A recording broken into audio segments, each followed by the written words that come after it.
everyone, and welcome back to Sunday Reads with Renee. My name is Renee at my channel, Simply Renee. Now, I'm going to be talking a little bit more about a book review for Get a Life, Chloe Brown by Talia Hibbert. And I wanted to do a more lighter romance book for a book review this time around. And I chose Get a Life, Chloe Brown because when I read it for my Rhode Island Romance Book Club, I really enjoyed it. It was a nice gem of a book. It had a little bit of heavy stuff in it, but not too much. So forewarned, some spoilers are ahead of this, and I'll be revealing plot details as well.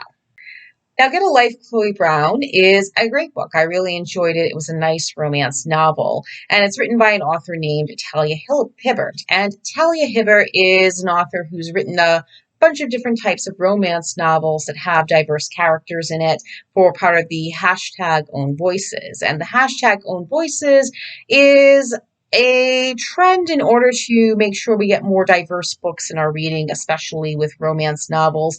And Hibbert is a big part of that. She's also someone that has fibromyalgia and based her own experiences on it in Chloe Brown in this book, who has fibromyalgia as well. This is what I liked about the book, is that they do bring a more diverse characters and trying to get more characters with disabilities in there and show that they can have romance and have good lives. And that's what Chloe Brown does in this book.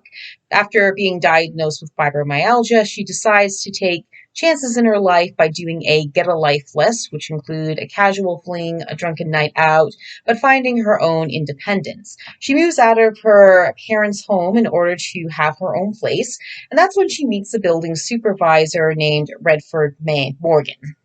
Now, Redford Morgan has his own issues. Although he's a nice guy, he has left the art scene in London. He left a toxic relationship behind as well, which took a toll on him, and he decided to go elsewhere to start his life over and try to move forward in his life as well. And that's when he meets Chloe. Now, he and Chloe do clash in the beginning. They don't exactly get along or connect, but then certain circumstances happen, as they do in romance novels and films and TV shows, and they end up connecting and forming a kind of friendship, and things evolve and go from there. And I did like the characters of Chloe and Redford because they find comfort in each other, but they also do it separately by trying to prove themselves away from that relationship as individuals and doing it for themselves. And they do that because they have a lot to deal with. You know, Chloe wants to push the boundaries of her bravery with this list, but in meeting Redford and getting to know him, she does start to change some things up a little bit in her life, but she also continues to find challenges for herself and do things for herself. Whereas Redford is still understandably dealing with the ramifications of his toxic relationship with a former girlfriend and is having a lot of PTSD from that, which is understandable because, again, he had a lot of problems with that and he affects his life a little bit more. And for Chloe, she deals with fibromyalgia. She struggles with trying to have a life with this, but she ends up finding this connection with Redford, who understands it and wants to understand it, and they form that good connection there. She understands also what he's going through, and they try to form a connection with that. And that's what really makes me like their relationship. I think they're a cute pair, but as things go in romance novels or any story in general, there's a little bit of drama, a little bit of misunderstanding that does threaten their relationship and prevents a way of foregoing it completely. But what I liked best about this book is that it does have other things besides the romance in it. Now, for that, it's the relationship that Chloe Brown has with her sisters, and they're very close and supportive of each other. And there's also the fact that Chloe goes off and does her own thing, where she finds a new first friend outside of her family after so many years of just having, you know, the fibromyalgia, but also how that affected her relationships with her ex-fiance, as well as her other friendships before that. And then we have Redford going to therapy to deal with his own issues and trying to see the difference between a toxic relationship from a disagreement over ones that are just normal disagreements entirely, and how he and Chloe really work through that. And that's what really makes their relationship good, is that they have discussions. But again, there's a lot of misunderstandings and uncertainties that come that way that could threaten their relationship from going forward. But one of the reasons I really like this book is that it's a nice, easy romance book to to read through. I found it very engrossing. I was able to finish it in just a couple of days. And I really liked how Hibbert wrote the book, but also kept the characters as individuals who want to improve themselves without the relationship being the main goal. They want to prove themselves outside of the relationship, and that's just a part of the journey that they take in this novel. And it's a really nice story. There are two book sequels to it featuring Chloe's sisters, which I'll plan to read next year, so it gave me an idea there.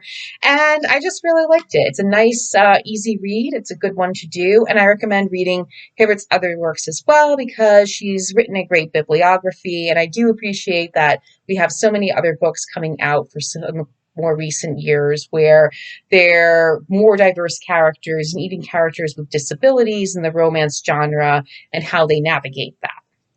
And I know this was a very short book review, but I do recommend this because I liked it. It was a good flow. It had the romance. It had the individual growth, the growth where you're together in that relationship, how they push the boundaries, how the personal journey. It just has everything you could like in a romance book and really enjoy it. So I do recommend Get a Life, Chloe Brown, and I hope you'll be able to read it. And if you have, please let me know in the comments. I know this was a short book review. I was actually planning to do a different one, but because of the content in that book being a little bit more relatable to what we're going on with the country right now, I didn't think that was a good fit, even though I read books that have some kind of controversial topic or political aspect to it. I try to avoid it as much as I can on this channel until I get a little bit more information before that. So instead I decided to do a nice light romance novel because I hadn't really done that in my book reviews.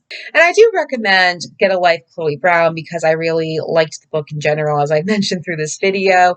And I'm curious to know what you think. Have you read this book? What did you think of it? Have you not read this book and do you plan to read it? Do you like the idea of more diverse characters in novels, especially characters with disabilities? Have you read this book and think that Chloe and Redford are a cute couple? Or have you read the sequel books? So please be sure to write any discussions in the comments section and let me know because I love to hear from everyone and I welcome all discussions. Thank you so much for tuning in. I'll be back next week with another reading topic as well as some more book reviews on the way, including some special ones for October as we get into the more Halloween spooky spirit. Thank you so much for tuning in. Please be sure to like, comment, share, subscribe, and click the notification bell. I thank so much for all my subscribers, my new ones, as well as all my viewers, and please be sure to leave everything in the comments below. I'd love to hear from you. Thank you so much and have a good day.